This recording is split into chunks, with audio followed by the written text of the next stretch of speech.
Good evening and welcome to our show, Brookfield Public Advocate. I'm your host, Bruce Senig. For tonight's show, we continue our political series, Meet the Candidates. Those of you who are longtime news junkies will recall during the 1990s that was the beginning of the 24-hour news cycle. Well, with the first Gulf War, and for those that you may remember, that was when the news scroll at the bottom of the TV screen first appeared. President Clinton's escapades, the booming stock market, and its subsequent dot-com bubble, and the talking heads on cable. Back then, it was a congressman from Connecticut who impressed this lifelong Westchesterite as I watched national news programs and often saw a representative who was very deliberate in his positions, concisely articulating how he came to these positions when interviewed, and with the common sense this nation so desperately needs. I remember thinking to myself, I wish that was my congressman. To this day, I recall him leading the investigation into the Food for Oil program dealing with Iraq through the UN and the UN scandal that subsequently broke, and never quite understanding why the media seemed so disinterested and not press the issue. In case you haven't guessed by now, our guest is former Congressman Chris Shays. First, a brief background. After completing his bachelor's degree from Principia College, Chris served in the Peace Corps for 2 years. Shortly after his return to the U.S., he earned 2 master's degrees, one in business and the other in public administration, both from New York University. Chris was first elected to the Connecticut House of Representatives, where he served for 13 years. He then ran and was elected to the U.S. Congress, where he served admirably. He and his wife, Betsy, with an I, live in Bridgeport and have one adult daughter. Chris Shays, welcome to our show, and thank you for coming. Thank you very much. And that Betsy with an I, we met in 8th grade, and we started dating the senior year at my high school, and then spent 4 years where we weren't together during college, but then we were together in the Peace Corps, because she was there in the Peace Corps with me. Really? Okay. Where were you in the Peace Corps? We were in the Fiji Islands, and so people say Fiji. I thought we were going to be sent to Africa. So when they called us up in '68 and said, you're going to Fiji, I got an encyclopedia, because in those days, and I don't even know if young people know what an encyclopedia is, we looked at where is Fiji in Africa, and then realized it was in the South Pacific. And they said, well, it rained more there than almost anywhere else, and they were the last known cannibals. So that's where we went. And the first place we went, into Viti Levu, which was a big island, maybe the size of Rhode Island, they had never seen a white woman. The kids had never seen a white woman before. And when they saw my wife, they cried in absolute fear of her. And I looked at these kids looking at my wife like she was the ugliest thing they'd ever seen, the most frightening thing.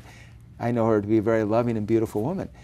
By the end of the first week, they were all sitting in her lap and they were punching her skin because they were fascinated with how your skin changes color. No, it was a great experience. Huh. Okay, that's very, very interesting.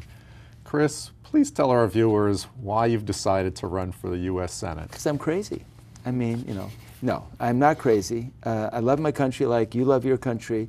The difference is I've had 21 years of experience knowing what to do, knowing how to do it. I'm running because I want my country back. I want this dynamic country back. I want this opportunity-filled country back.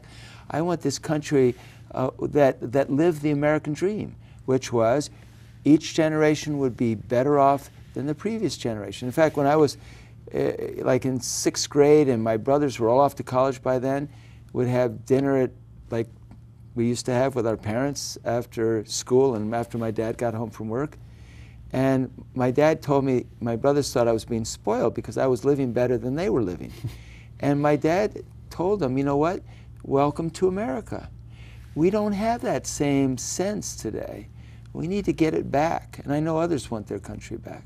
So what I want to do is I want to get our country's financial house in order, and I want to balance our budget within 6 years, the term of a Senate office. a 6-year term. Do it in 6 years, not 10, not 12, not 20, not 28 like some of the plans are. I want us to become totally energy independent. If we become totally energy independent, by the way, energy prices will just drop because we have so much energy, natural gas that is now being mined, as I call it. If you put it to equivalent of a barrel of oil, it would be $12 a barrel, not 100. Really? And the key to this, and I'll just quickly end here, the key is that we will see American manufacturing, a rebirth of American manufacturing.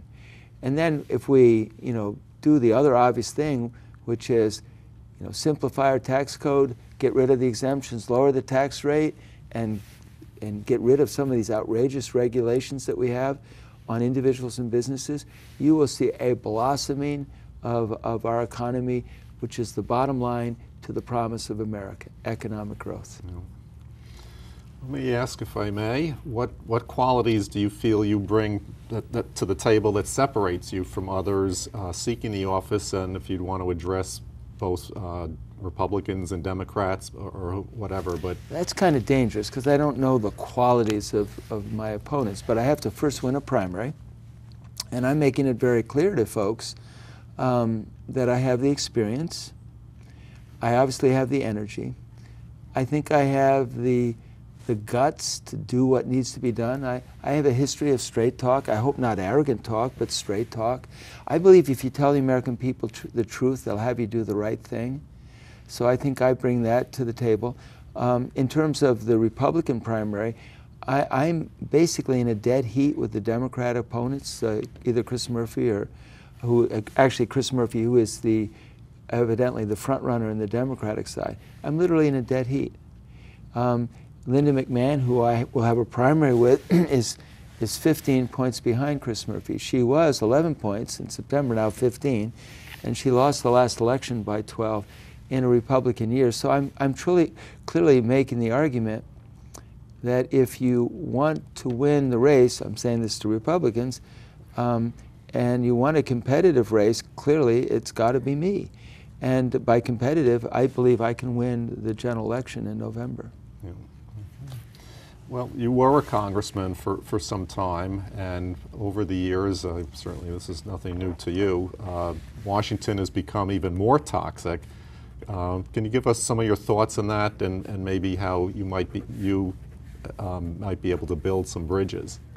Well, I have a history of building bridges. I'm not a partisan politician. I'm an American first, and at least I approach it that way, and I'm a Republican second. It doesn't mean I'm not a Republican. I'm a Republican, but you put your country first. And you come with your principles. You have to have basic principles, but you have a model of listening, learning, helping, and leading. You listen to your constituents. You try to, you listen, and then you learn from them. And then you try to help them where you can help them. And you clearly want to lead. And then you listen again. And then it goes back to leading, and then you listen again. So I bring that quality. I always tried to find a Democrat to co-sponsor any legislation that I advocated. And when I talk about experience, I was one of 5 people that Newt Gingrich said, how do we get in the majority, Republicans? Because we're not doing our country any good just being in the minority all the time. And we thought of the concept of not a promise, not a pledge, but a contract with the American people. We came out in '94, and only 3 of the incumbent Republicans didn't sign on. Everyone else did, and then so many of the challengers came.